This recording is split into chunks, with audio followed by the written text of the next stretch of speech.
नरसिंहानंद केवल एक शरीर नहीं है, मैं एक आत्मा हूं जिसका सफर शाश्वत चलता रहेगा। आज मैं इनका गुरु बन के पैदा हुआ हूं, कल को हो सकता है मेरा जन्म इनका शिष्य बन के। लक्ष्य है सनातन की विजय, धर्म युद्ध जिसमें सनातन के शत्रुओं का समूल विनाश। लेकिन अगर कोई कहता है कि वो महाकाल के भक्तों को मिटा कर रहेगा, हमारे मंदिरों को तोड़ कर रहेगा, हमारी बेटियों को मंडी में बेच कर रहेगा, तो वो हमारा दुश्मन है, उसे देंगे। लेकिन जो इस मंदिर को तोड़ना चाहते हैं, दूषित करना चाहते हैं, हमारी बहन बेटियों का शिकार करना चाहते हैं, हमारी रेकी करना चाहते हैं, हमारी हत्या करना चाहते हैं, उनसे शिकार होने के लिए नहीं बैठे हम। नरसिंहानंद सरस्वती नाम है हमारा, और माँ और महादेव के बच्चे हैं हम, बेटे हैं उनके। हम हैं अभी डासना के मंदिर में और हमारे साथ हैं यहाँ के महंत यति नरसिंह जी। बात करते हैं, ये जो घटना हुई है इसके बाद जो क्षेत्र में तनाव हुआ, उसके बाद हमने देखा कि किस तरह से यहाँ के विधायक ने धमकी दी कि वो बोर्ड उतरवाएंगे जो पिछले 10 साल से लगा है, लेकिन वो बोर्ड उतरा नहीं। क्या कारण मानते हैं?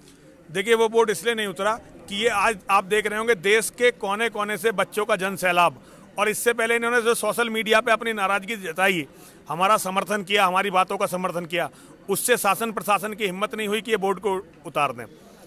इन बच्चों को बहुत बहुत धन्यवाद है, बहुत बहुत आशीर्वाद है। ये जो बोर्ड लगाने का कारण है ये क्या है? इसके पीछे बताया तो जा रहा है कि क्षेत्र में बहुत सारे लोग यहाँ आते थे, इसके कारण बताइए, इसके जब लगाया।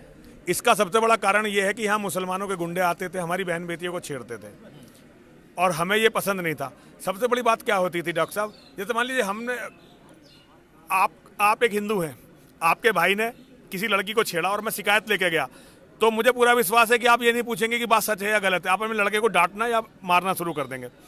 मुसलमानों के गुंडे जब इस परिसर में घुस के लड़की छेड़ते थे और हम उनके साथ कुछ मारपीट करते थे या उन्हें कुछ गलत कहते थे, तो इतनी बड़ी बड़ी दाढ़ी वाले मौलाना आते थे, हमारी बेटियों को बदचलन बताते थे और उनको हमारे से लड़ते थे।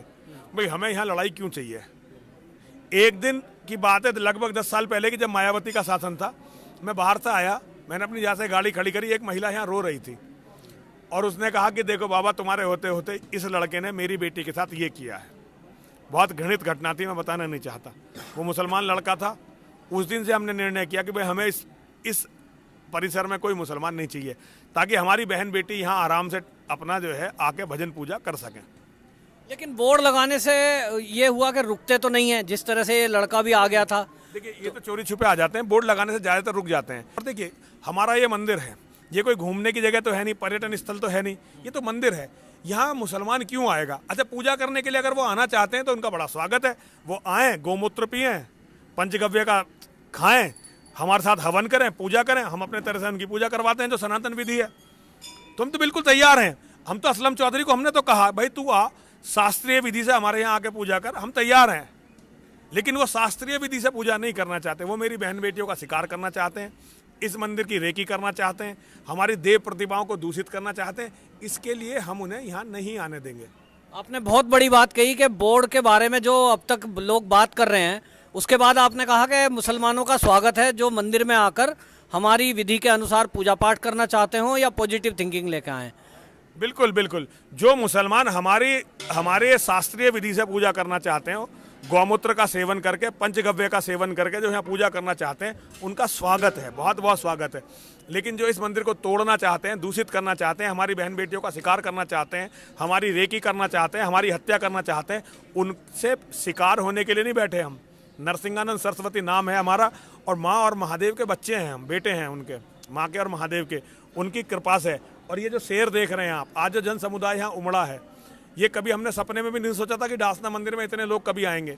लेकिन ये मेरे बच्चे आए, मेरे शेर आए, इन्होंने मुझे भी आत्मविश्वास दिया और दुश्मनों को भी बताया, जो हमारे शत्रु हैं, जो हमारा उत्पीड़न कर रहे हैं, उन्हें भी बताया कि इस बूढ़े आदमी को अकेला ना समझा जाए। कुछ लोग कहते हैं ये कानून अपने हाथ में ले लेना चाहिए, ये जैसे घटना हुई तो इसकी सूचना प्रशासन को देनी चाहिए थी। पुलिस तो यहाँ रहती है, पुलिस तो परमानेंट रहती है, पुलिस हमारा शिकार करवाए, पुलिस वाले चाहें तो एक भी मुसलमान यहाँ ना आए, पुलिस तो यहाँ रहती है मंदिर में। 6 लोग रहते हैं मंदिर में, लेकिन फिर भी मुसलमान आते हैं ना मंदिर में, और हमारी प्रतिमाओं को गंदा करते हैं ना। और अगर उनसे हम कहते हैं तो हमारे लोग पकड़े जाते हैं ना, हमारे लोग 4-4, 5-5 दिन जेल रह के आते हैं ना, जमानत भी 5वें दिन होती है। तो ये सब हम लोग देख रहे हैं। देखिए, भारत का तंत्र ये सबसे भ्रष्ट तंत्र है, सबसे भ्रष्ट तंत्र। इससे भ्रष्ट तंत्र आपको दुनिया में नहीं मिले। हो सकता है पाकिस्तान और बांग्लादेश में इससे भ्रष्ट हो, लेकिन बाकी जो सभ्य दुनिया है वहाँ ऐसा भ्रष्ट तंत्र नहीं है।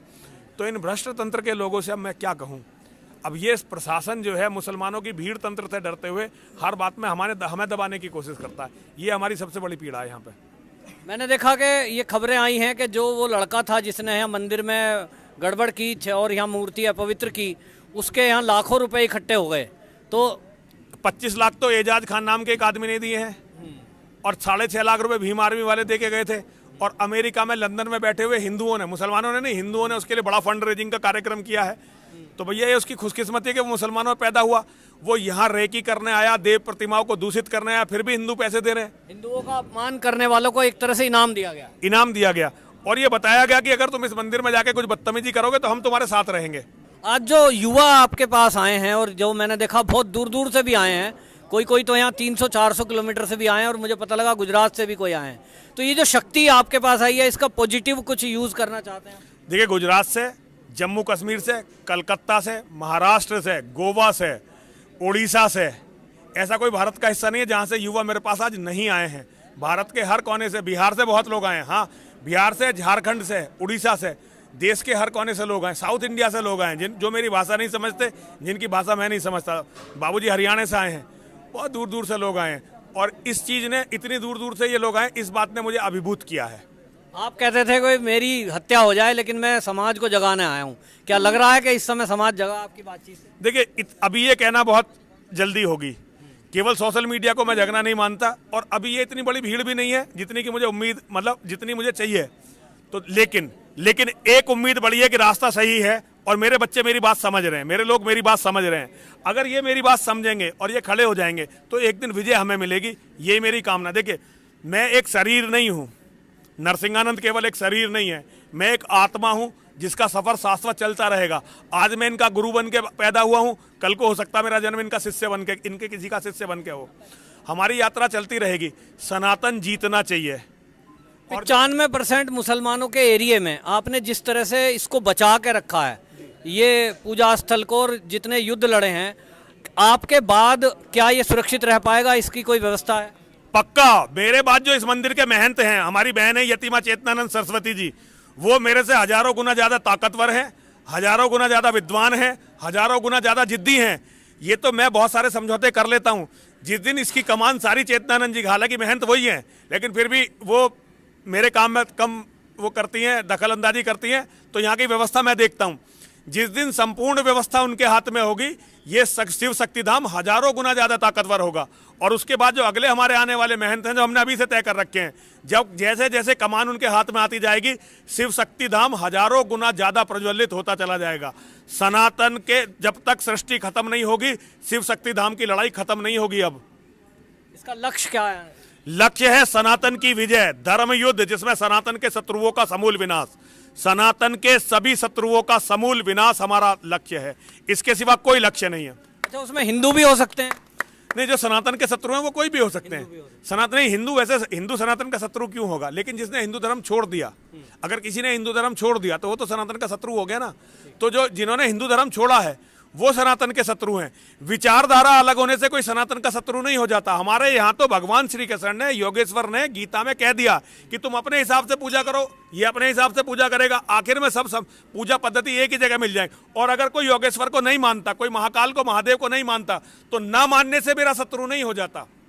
लेकिन अगर कोई कहता है कि वो महाकाल के भक्तों को मिटा कर रहेगा, हमारे मंदिरों को तोड़ कर रहेगा, हमारी बेटियों को मंडी में बेच कर रहेगा, तो वो हमारा दुश्मन है।